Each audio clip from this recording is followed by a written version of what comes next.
The bitter fight over election reform arrived at Congress's front door, where more than 50 Texas Democrats gathered after fleeing their state to prevent passage of a Republican bill they said severely restricted voting for minorities in the wake of the 2020 election. Trump lost the election. Since former President Donald Trump insisted without proof the election was rigged against him, 17 states have passed 28 laws with new restrictions on voting. And in July, the U.S. Supreme Court handed down a key decision giving states broader powers to impose restrictions on voting. Advocates say the Democrats' legislation bottled up in the Senate would eliminate many of those restrictions. The For the People Act and the John Lewis Voting Rights Advancement Act Mark will Brnovich, actually look Arizona for ways Attorney to General. modernize how we do our elections, and then also to make sure that marginalized Heritage groups Foundation who have been fellow discriminated Hans von against Spankowski historically are able to vote. Senate Democrats have so far struggled to pass those bills, even as the Biden administration has vowed to keep fighting. Democratic This is about Senator the American Jeff people's Merkley. right to vote, unfettered.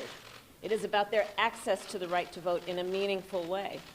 Because nobody is debating, I don't believe, whether all Americans have the right to vote. The issue here is there actual access to the voting process? But with only a slim majority, Democrats have no chance of securing the 10 Republican votes needed in the Senate to pass legislation. Republicans want the states to support more rigorous voter identification and ballot security measures. These measures are designed to provide order and secure the elections and provide confidence in the results. And conservative analysts argue elections should not be regulated from Washington, D.C. The states are each responsible for running their elections.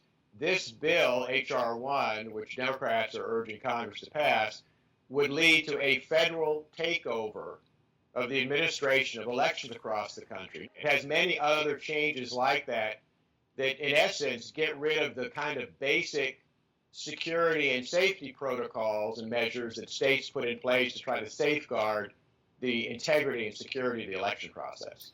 But Democrats are hopeful public opinion is on their side, arguing that the voting rights reforms they advocate will help hold the government accountable. If you just poll people across the nation, Republicans and independents and Democrats, they all want to take on gerrymandering.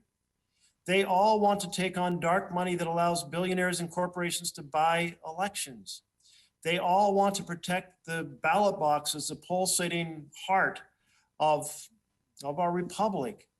Civil rights leaders are calling for thousands to march on the nation's capital on August 28th to keep the pressure on lawmakers to pass those reforms.